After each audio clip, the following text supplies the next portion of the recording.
এখানে একটা social media সহ বিভিন্ন মিডিয়ায় কিছু ব্যক্তি, কিছু লোক, বিশেষ করে আমাদের রাজনৈতিক প্রতিপক্ষ যারা, তারা এখন একটা অত্যন্ত কুরুচিপূর্ণ কিছু মন্তব্য আমাদের নেতার সম্পর্কে করে যাওয়ার চেষ্টা করছে।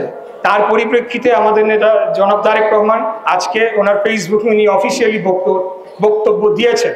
বক্তব্য খুবই স্পষ্ট, পরিষ্কার। এটার জন্য আমাদেরকে বিশাল বড় জ্ঞানী ব্যক্তি হওয়ার প্রয়োজন নাই। ওনার নিরাপত্তা নিশ্চিত আমাদের করতে হবে। আপনাদের মনে আছে নিশ্চয়ই পাকিস্তানে কি হয়েছিল, বেনজির ভুট্টো যখন হয়েছিল, এই ধরনের কোনো নিরাপত্তার ঝুঁকি থাকে, এটা বাংলাদেশ এখন অ্যাফোর্ড করতে পারবে না। ওনার নেতৃত্ব আমাদেরকে প্রয়োজন রয়েছে এবং অবশ্যই নির্বাচনের আগেই যথাযথ সময় উনি অবশ্যই বাংলাদেশে আসবেন এবং নির্বাচনে উনি অংশগ্রহণ করবেন। এবং আমরা যদি জনগণের ভোটে নির্বাচিত হয়ে রাষ্ট্র পরিচালনার দায়িত্ব পাই, আমরা আপনাদের জন্য কাজ করে যাবো ইনশাল্লাহ।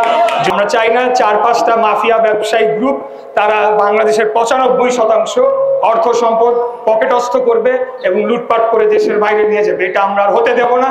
মাফিয়ার তন্ত্রের অবশ্যই আমরা অবসান ঘটাবো এবং জনগণের সম্পদ যাতে জনগণের কাছে ফেরত যায়, সেই ধরনের একটা রাষ্ট্র ব্যবস্থা দীর্ঘমেয়াদে আমরা তৈরি করব।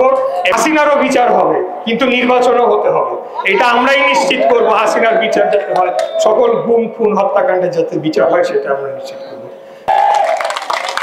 সব শেষে আমাদের নেত্রী, দেশনেত্রী বেগম খালেদা জিয়া, উনি এখন কিছুটা স্থিতিশীল অবস্থায় রয়েছেন। আমরা মহান আল্লাহ তাআলার কাছে দোয়া করছি যাতে দ্রুততম সময় উনি সুস্থ হয়ে উনি আবার আমাদের মাঝে ফেরত আসেন।